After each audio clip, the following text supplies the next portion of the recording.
Hey everyone, warm welcome back. Here's another short trauma-informed practice to get into your neck and shoulders. So if you're feeling any stress and tension in your upper body, this is a great mini practice. For today, I'm gonna start sitting on a blanket. So if you want to elevate your seat just so that your spine feels more upright, please grab a blanket. Also, if your wrists in this extended position on the ground are a little bit tender, sometimes a couple of blocks can help if you have those lying around. Lastly, please subscribe to this channel to receive weekly trauma-informed practices to support you through your day. So let's begin. You can get into a comfortable seat and you might start to roll your shoulders a little bit, lubricating your shoulder joint. Your shoulder joint is the most flexible joint in your body and we use it a lot. So giving some care, some tenderness to this area can feel so supportive. You might even close your eyes and notice how you're breathing. Is your breath high in your chest?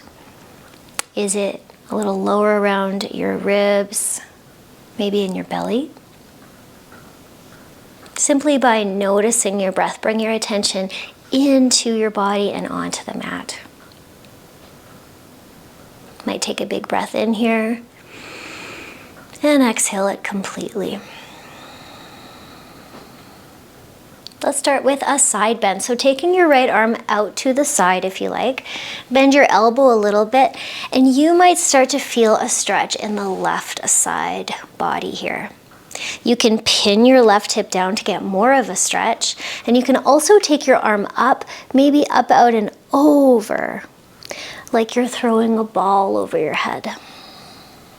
You could add to this by taking your right ear down to your right shoulder, and creating a nice long arc from left hip to left fingertips. There's an opportunity to notice your breath here. Push down through your bottom hand, come all the way up. You may notice a different side to side here. And then let your left arm come out when you're ready and get into that side stretch. So first, you might feel your right hip getting a little light. Can you pin it down so you feel a little more stretch in the right side of your body? And you could add to this by bringing your right arm up, maybe over, again, like you're throwing a ball over your head. You could bend your bottom elbow. And there's another opportunity to notice your breath.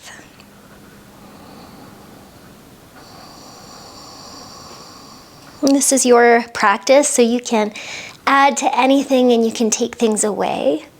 See if you can make yourself 1% more comfortable, soothing your nervous system here. And come all the way up into the middle. Switch your legs if you like, and I'm going to invite you to do half circles with your neck. So letting one ear go over one shoulder, through the center, and over to the other side. You might even close your eyes and find a rhythm with your breathing and the movement. Another option here could be to make a full circle with your head and neck, perhaps bringing your gaze up towards the ceiling and then down towards the floor. And you could switch directions with your circle.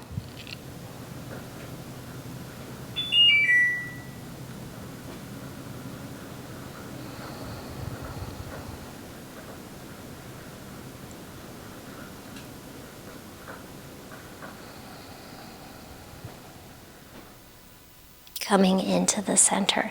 Again, you can switch out your legs if you're uncomfortable and you need to move a bit. One more thing in seated, can you take your right arm over top of your left? See how that feels. You might grab your outer shoulders here, or another option is to see if your backs of your forearms can squeeze in towards each other, or maybe you can find your palms, your left fingertips can find your palms.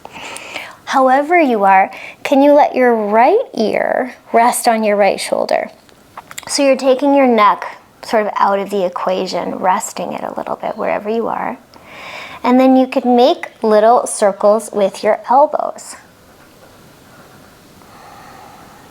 I'm doing my best here to mobilize my upper back and soften around the neck.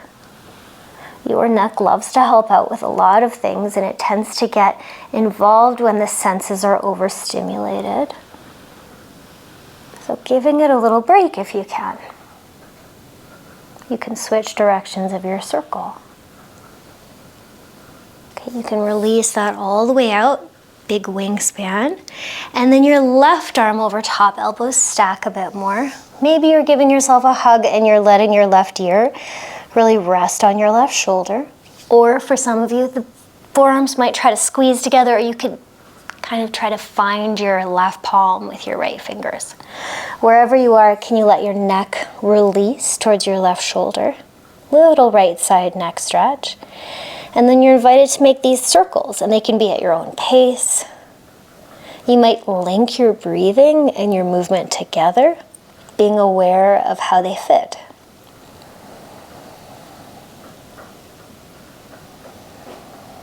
You could switch directions here.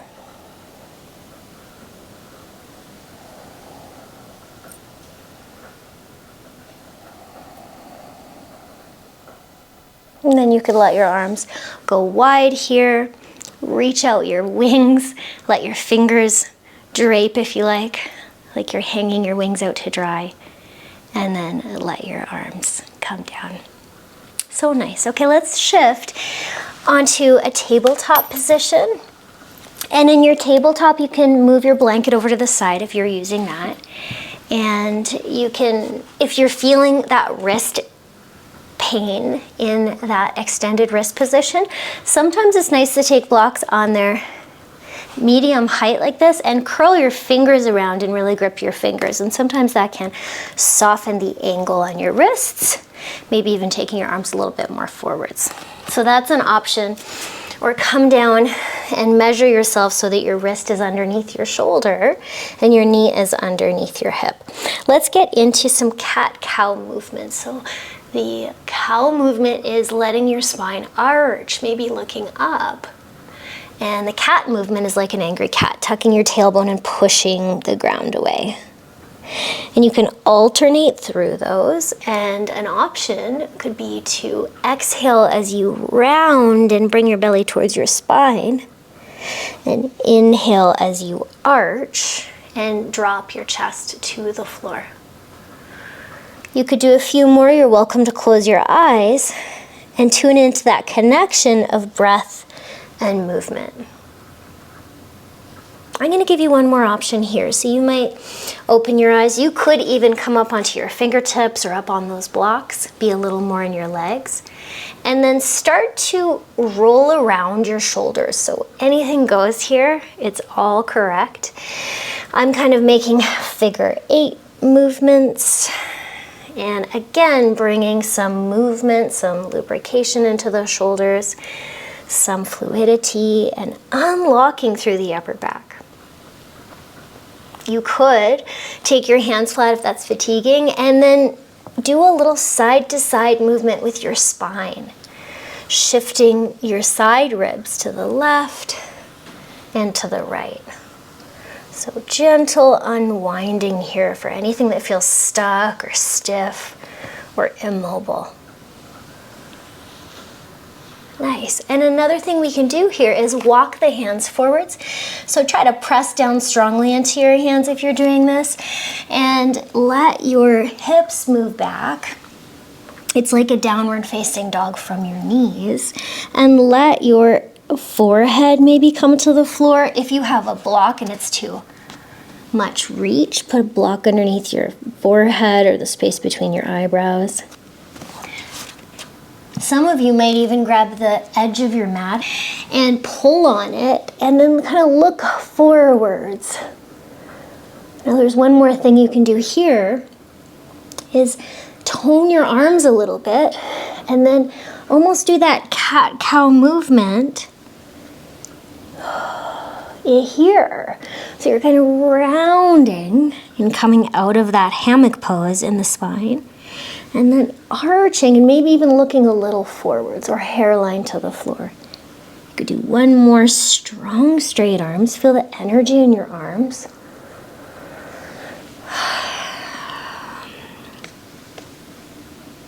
And then then walk your hands back, strong armpits there to underneath your shoulders. And there you might do a couple more of the cat-cow movements. Maybe with your breath. Okay, I'm going to invite you to tuck your toes now. And if your pinky toe won't tuck, you can go ahead and tuck it under and then bounce a little bit on your feet. And feel into any sensation of tightness there.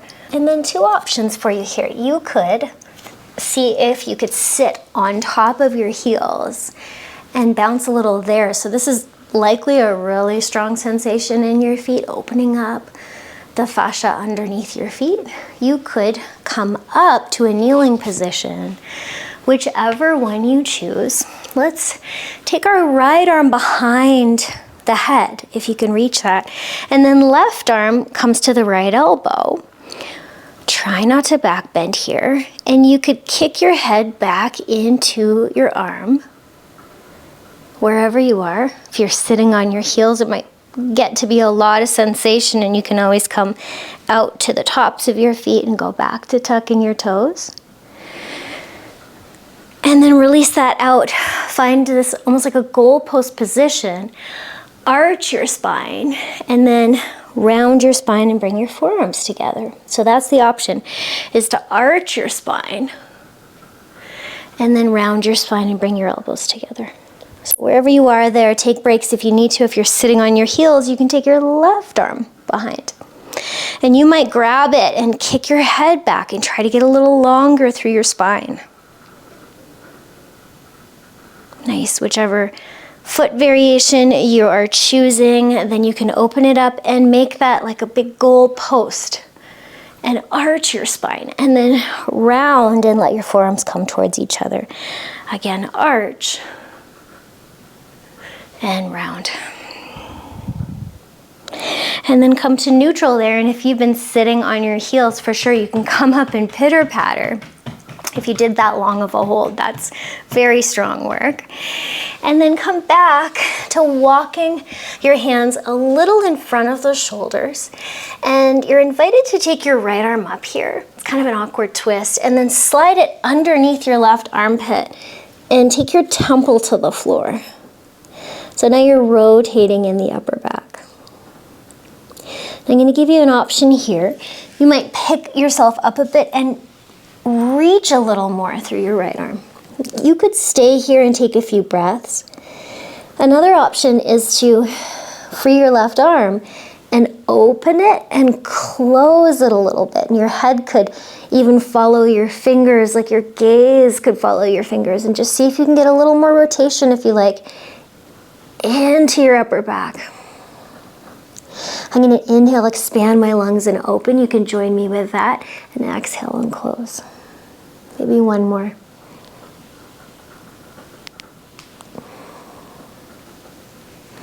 And then you can come on up, slide out of that. Let your right arm go high and take it to the floor. Other side, if you like. Left arm comes up. It's a bit of an awkward twist. And then thread it palm facing up under your right armpit.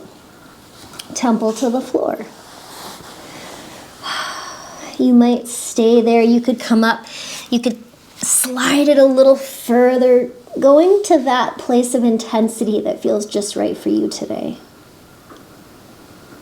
Sometimes slowing down your breath, slowing down your movements can help you understand that just right spot for yourself.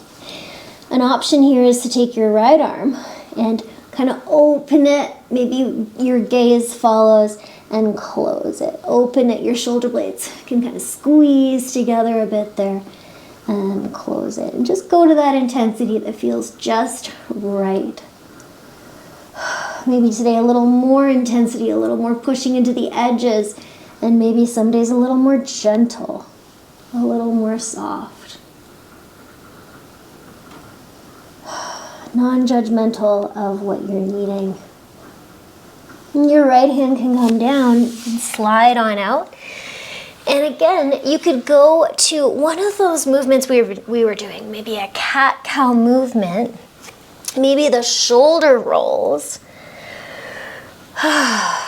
Maybe the side to side movement's a little bit snaky. Right, and then your choice, you can come down onto your abdomen, stack your hands and place your forehead there to close this practice. Or you might feel comfortable in a child's pose, a child's form, where your hips go back to your heels and your head comes down and you're a little more flexed through your body. Whichever position you choose, can you find a place where your arms are comfortable? So if you're on your belly, could be stacked hands, forehead on the hands. If you're in child's pose, your elbows could go a little wider to just feel like you're getting a little more pulled with gravity, letting go any amount. And to close this practice, I'm going to invite you to take 3 breaths, 5 counts in, 5 counts out.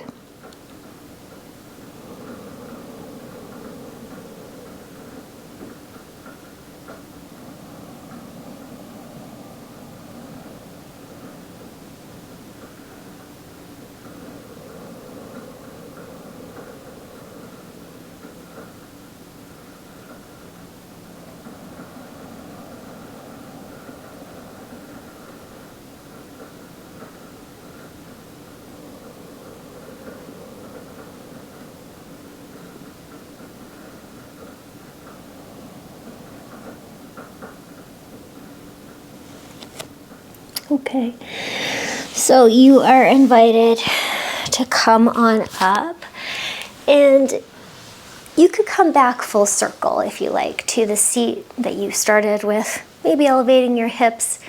You could take one hand on your heart, one hand on your belly. You're welcome to close your eyes. And this practice is so much about self-awareness, about noticing what you need, about noticing how you feel, seeing if you can respond instead of react. So scanning your body to close your practice. See what's there.